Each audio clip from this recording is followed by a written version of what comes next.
Președintele bulgar a respins propunerea premierului desemnat Gorița Granciarova-Kojareva pentru un nou cabinet interimar.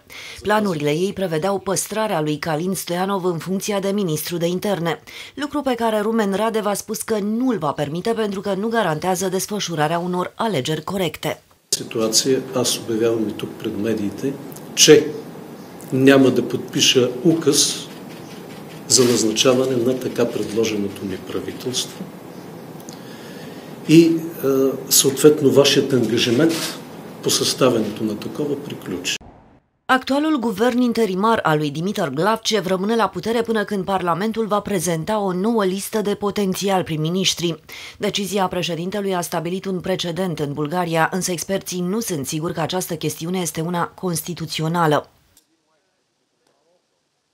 Кризата не е конституционна, кризата е политическа и това се дължи на неспособността на Народното събрание да попълни списъка, който беше предвиден в конституционния текст и между които президента да избира. Părvата стъпка е да бъде назначено служебно правителство, а втората стъпка е да бъдат насрочени избори. Experții estimează că următoarele alegeri ar putea avea loc în luna decembrie.